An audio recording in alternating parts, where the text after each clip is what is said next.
I lost my hearing just after my first son, Mick, was born. They don't know why. It was natural childbirth, not a difficult childbirth. They think maybe the nerves between the ear and brain had no oxygen, were oxygen starved because the blood vessels were constricted. At first I thought it was going to be temporary and there wasn't so much anger. I was just trying to be patient and wait for it to go past. Then it became clear it was not going to be temporary. And then anger started to come. Why me? Why is this happening to me? There was a feeling, what did I do wrong? Am I being punished in some way? 15 years went by. I had 2 more children. I was teaching sculpture at the university, working in my studio many hours a day. When I worked in my studio, I wasn't deaf. I was just alone there in the studio. But through all those years, there was increasing anger because I was cut off from so many things that I loved. I couldn't hear the birds singing. I couldn't hear my children's voices. I couldn't hear them laugh or cry. I couldn't hear the rain. A part of this was psychological. The feelings of, let's say, any old emotional issues I had, needing to get past and heal those. And through my meditation, they were mostly healed. But there was just rage. Why me? Why am I so cut off from the world and so much grasping to hear? Finally, it just was so acute, and I realized at that point that it was a spiritual issue. But I was meditating and I didn't know what else to do. So I prayed for help. I was sitting in my living room the next morning and meditating. I came into the living room and I felt a very strong energy presence. Do you know the feeling when your back is to a door, if somebody very soundlessly comes up to the doorway, you can sometimes feel their energy behind you? There was just a strong feeling something is here. And as soon as I closed my eyes, I could see him. I could see his face, radiant light. A beautiful face, very deep blue eyes, high cheekbones, a kind of biblical-looking, long white beard. A very peaceful and beautiful energy. I thought, I'm hallucinating. I got up, I went to the kitchen, I got a cup of tea. I don't know which was more frightening to me, that it was real or that I was hallucinating. I knew it had to be one or the other. I finished my tea, I went back to the living room. It was still there. So I said, who are you? Why are you here? He said, you asked for help.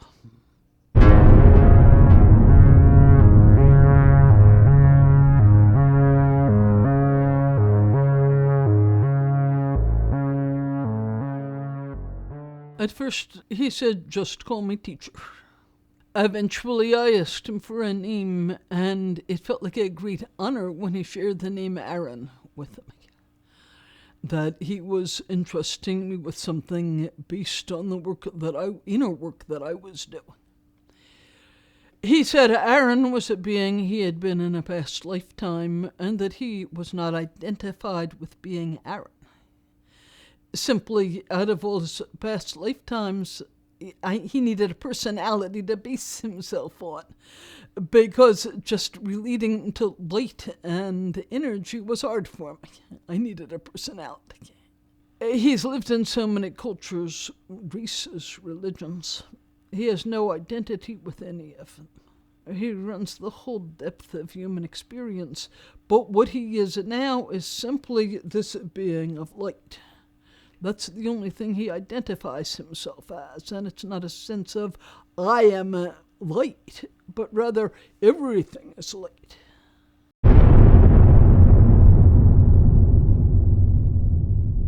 We're all beings of light. We lose touch with that fact here in our human personalities. We become identified with what Buddhism calls the aggregates or skandhas, the body form, the thoughts, our feelings and perceptions, consciousness itself. We start to think, I am that, even if we let go of the identity with the body. We still think we're our consciousness.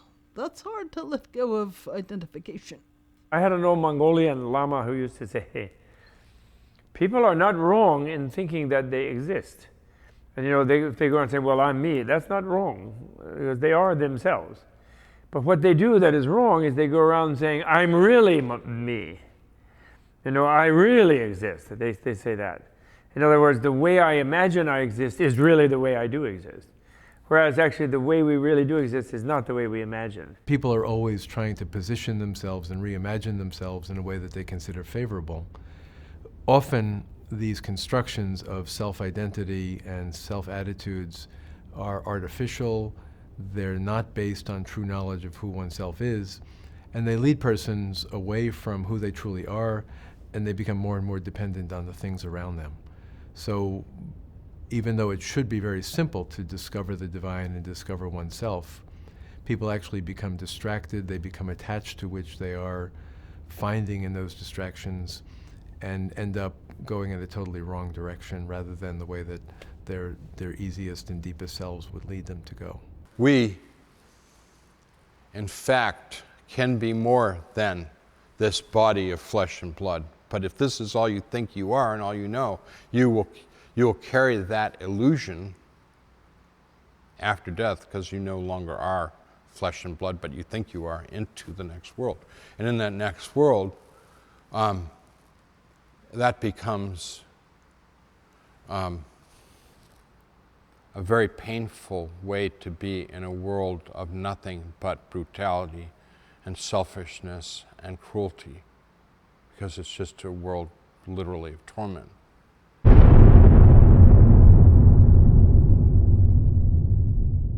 We humans, the whole earth, are evolving in consciousness.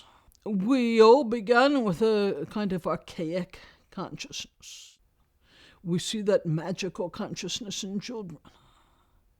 Eventually, as perhaps 4 and 5-year-olds, they move into mythical consciousness. Much of our earth has been living in this mythical consciousness. It's a consciousness that takes things very literally, creates myths about things. It's the kind of human consciousness that when there's an eclipse, the whole tribe comes out and does certain rituals because they think that the sun is disappearing, and only if they do these certain rituals will the sun come back. As we mature, we move into rational consciousness. This is the quote age of reason. Much of our world is not yet in that age of reason. We look at parts of the world where there's strong fundamentalism and a deep sense of mythical or even pre-mythical consciousness. But for the whole earth, we're all evolving into higher consciousness, not just rational, but beyond rational, eventually into non-dual consciousness. Only at that place of non-dual consciousness can we begin to live as if we are each other, to really take care of each other, to open as deeply as possible into this heart of compassion, this heart we all share, and to live from this heart. It's only there that we can transcend, I would not say end differences, there will always be differences of view, but be able to hear each other's view without fear. And at that point, we're opening a higher vibration, a higher level of consciousness. Not me against you, not the oppositionality that's destroying our world, but true peace and love. Each one of us is a mysterious possibility of love.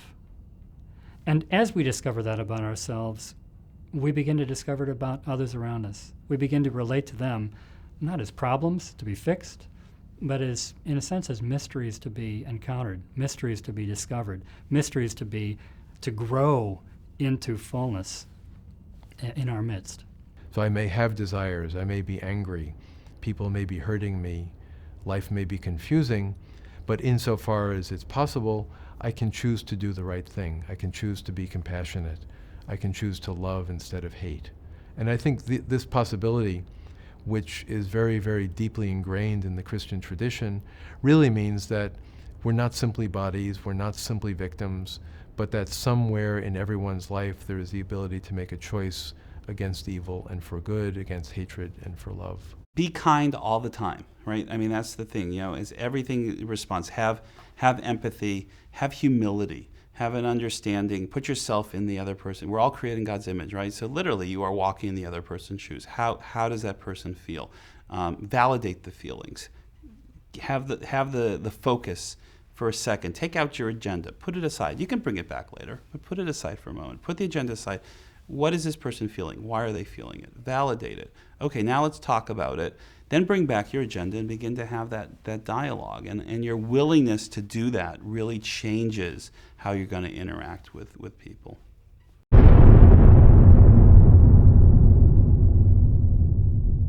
How do we move ourselves personally and as a world into higher consciousness? Meditation. One word answer. There are many kinds of meditation. In one form of meditation, we simply concentrate deeply and shut out the world. At times that can have a value. It can take us into a deep, peaceful place. But when we come out of it, we haven't learned anything new. I'm talking about a meditation which is very present. Let's call it mindfulness, in which we first watch the breath and then watch how different objects arise and pull our attention away from the breath. And each, a loud sound, a little bit of back pain, a memory. I forgot to turn the oven on or off. We practice by noting. We don't have to scratch the itch. We just watch the impulse to scratch the itch. We don't have to go and turn the oven on. We watch the impulse to turn the oven on. In this way, we begin to see that we are not these thoughts, sensations, or impulses. If we're not these, what are we? Only when we start to see what we truly are, beyond these so-called aggregates, can we begin to experience the simultaneous higher consciousness that's already there. This is important. We're not trying to get from point A to point B. We're already at point B. To be able to live from that place, this is the birth of opening into living from non-dual consciousness. Or even for the person who's caught in myths and beliefs and anger, it's the start of opening into rational consciousness. Meditation is like, a rocket with high energy fuel in it. Very powerful. But the wisdom part and the understanding, which then begins with intellectual understanding and then critical reflection and then the sort of deeper heart understanding, but understanding is like what aims that rocket. Do you know what I mean? If you have a very powerful rocket and you aim it at the wrong thing, then it will go in the wrong direction.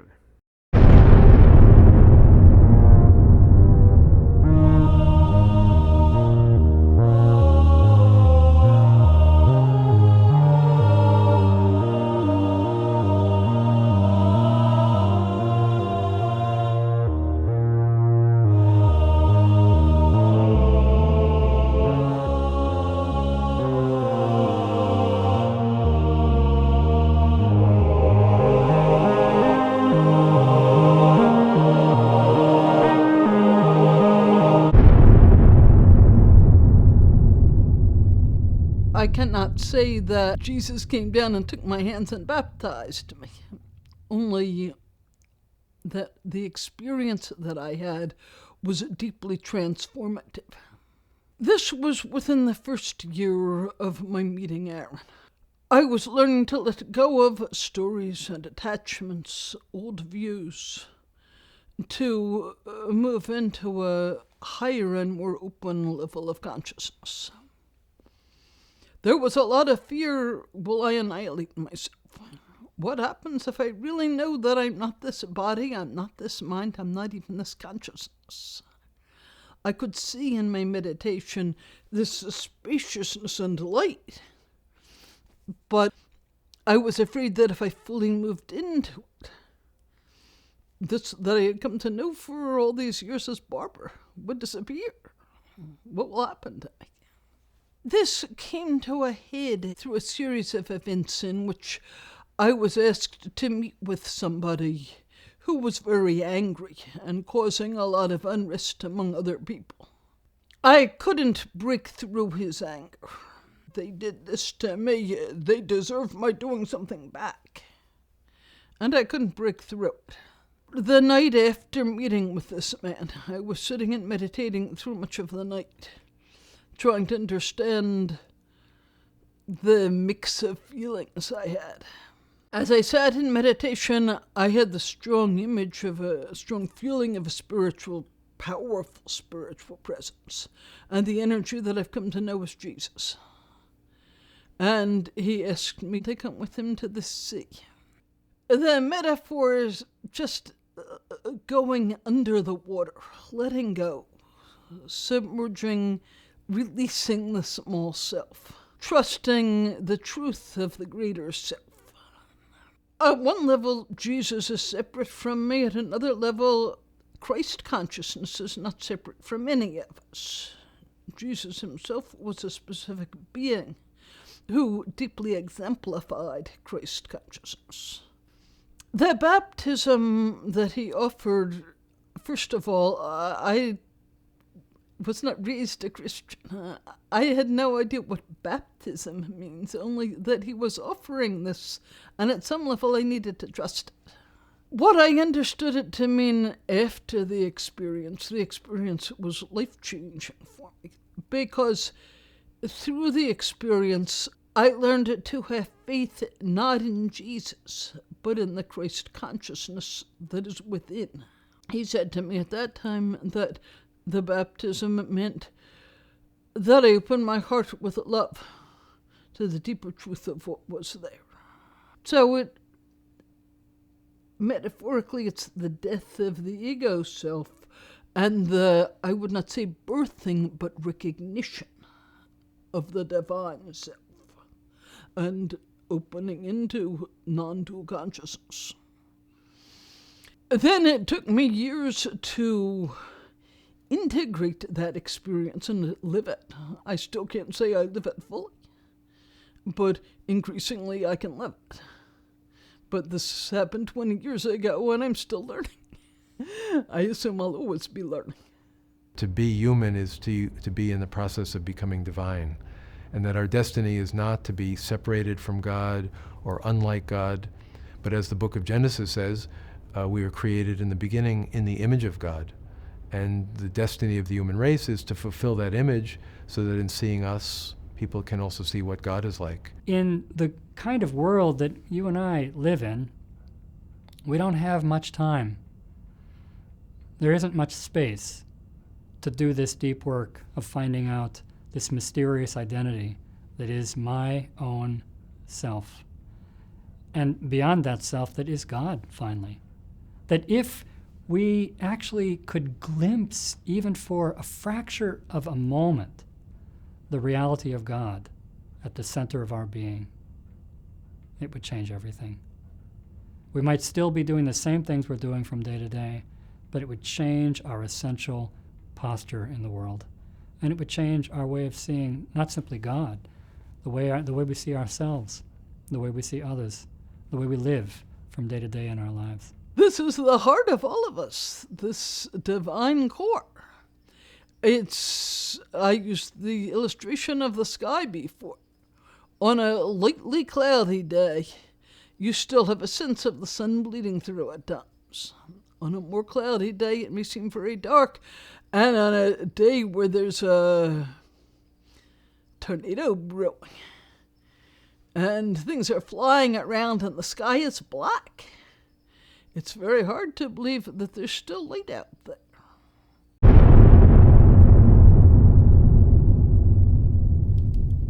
So, Can we say that Jesus learned these same lessons over many lifetimes? Absolutely, yes. He learned all of these human lessons over many lifetimes.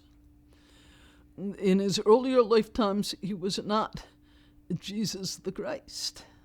He experienced the great variety of lifetimes we all experience. And the one who was known as Buddha. There are many stories of the Buddha's early lives. And the word Buddha simply means the one who was awake. As Siddhartha Gautama, when he was born, he was not yet awake. He had to come to realization in that life. We're all constantly learning. You asked me in one of the questions, did Jesus have teachers in this lifetime as Jesus? Think of the Dalai Lama. He was born as an infant. They didn't just look at him and say, you're an enlightened being, so just go off and do whatever you want to grow up, and then you can take over being the Dalai Lama. He had to study and practice. He had to realize what he already knew.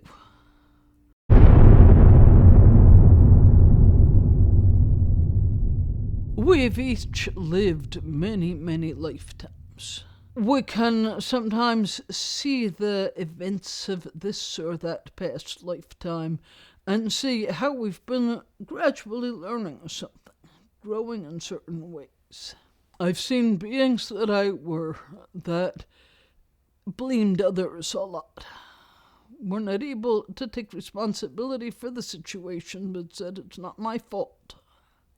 Through a number of lifetimes, I've seen a progression of them accepting, okay, I'm involved too. But it's still partly his fault. To really understanding, it's always my choice. I'm always creating for myself what I'm experiencing here. That doesn't mean when I say I'm creating what I'm experiencing, if somebody walks up to me and starts yelling at me, I don't create his yelling at me, that's his choice. I create how I will respond to him.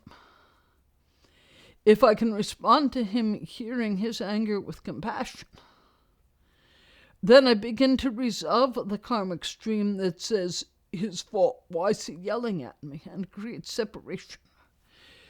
There are different streams here, taking blame, creating separation. Different experiences will be predominant for us at any one or another time in our lives. We just keep learning.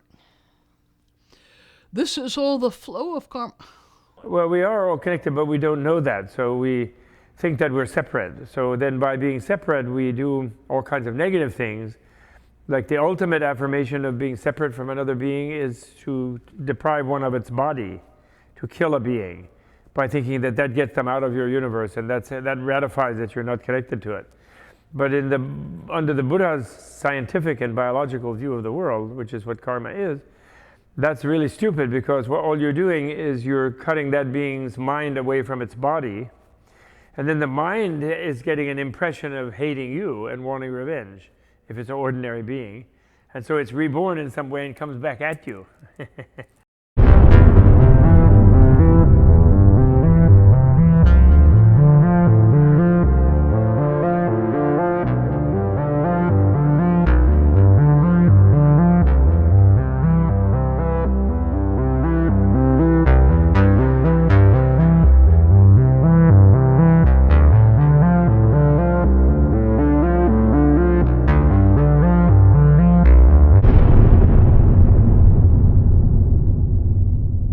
So we're on to Aaron? We're on to Aaron. Okay, Aaron will incorporate then. Thank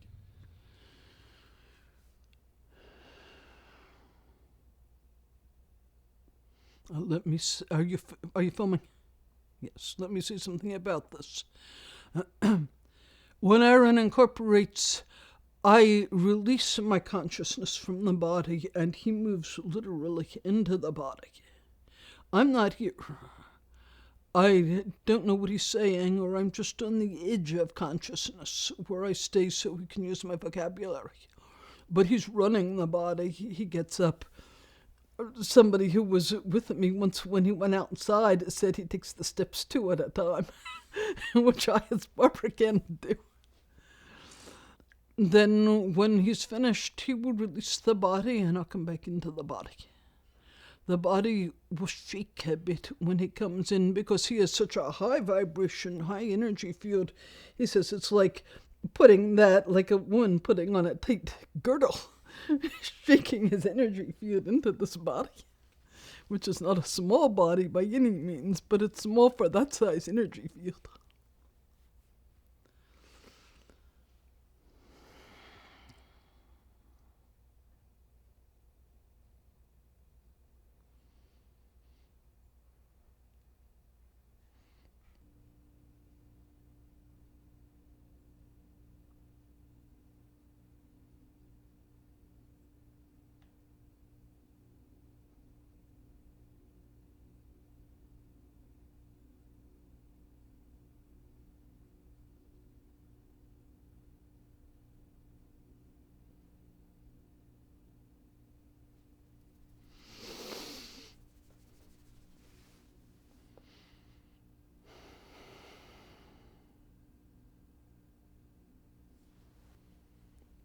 My blessings and to love to you all. I am Aaron.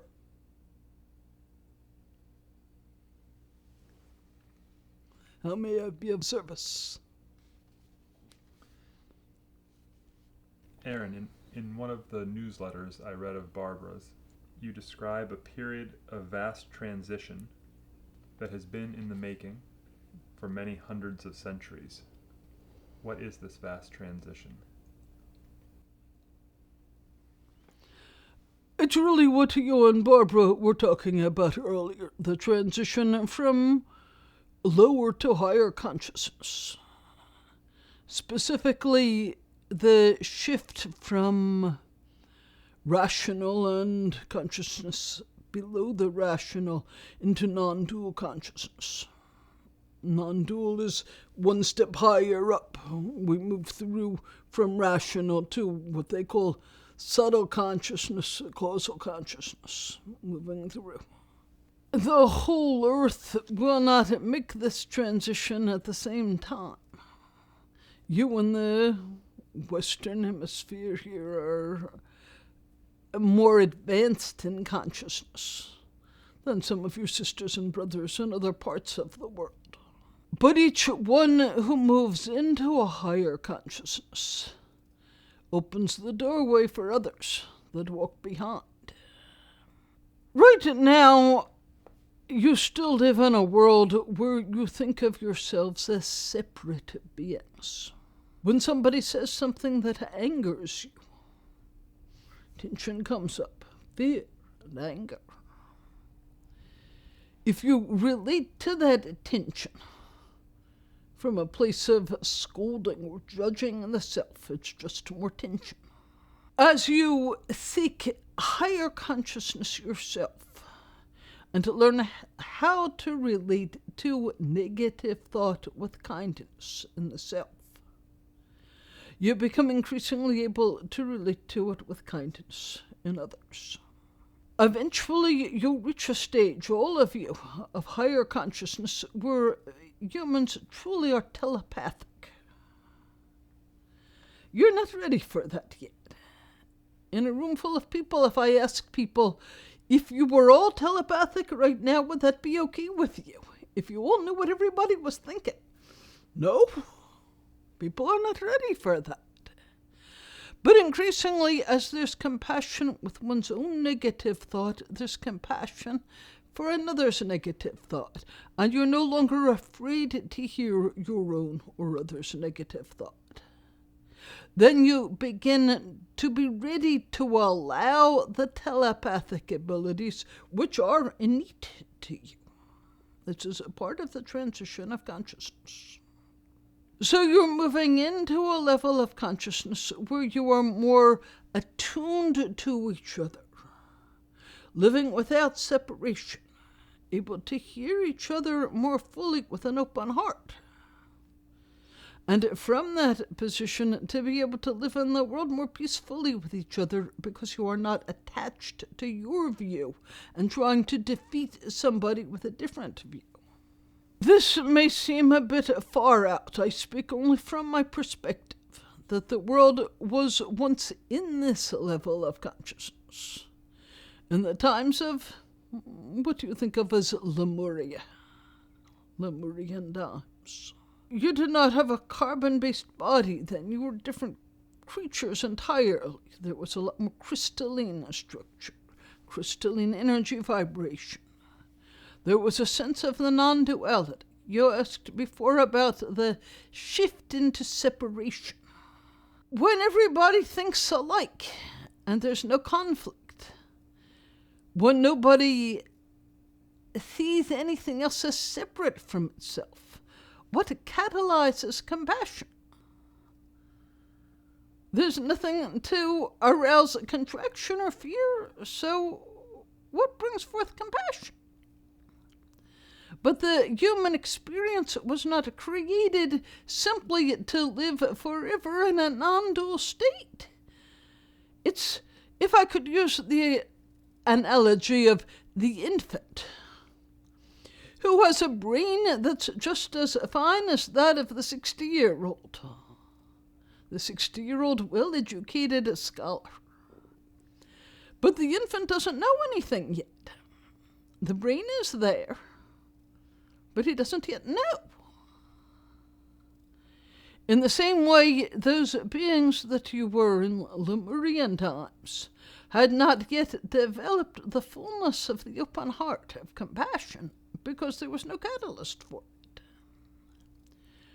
I won't go through the whole history here, but eventually humans agreed literally to certain physical changes, such as of the DNA, a de-evolution, one might call it, stepping back into a more limited, mundane consciousness to experience that, in order to have the catalysts of fear, negative emotion, and so forth, to learn how to open the heart around those things, so that the choice of compassion would not be simply that luminous core of being always pouring out, but was evolved from your free will decision to choose kindness over negativity, for example. This has been a path of so many thousands upon thousands upon thousands of years. But now you are finally coming to a point where you are ready to step back into the higher vibration that you were. But now with a new level of conscious free will choice.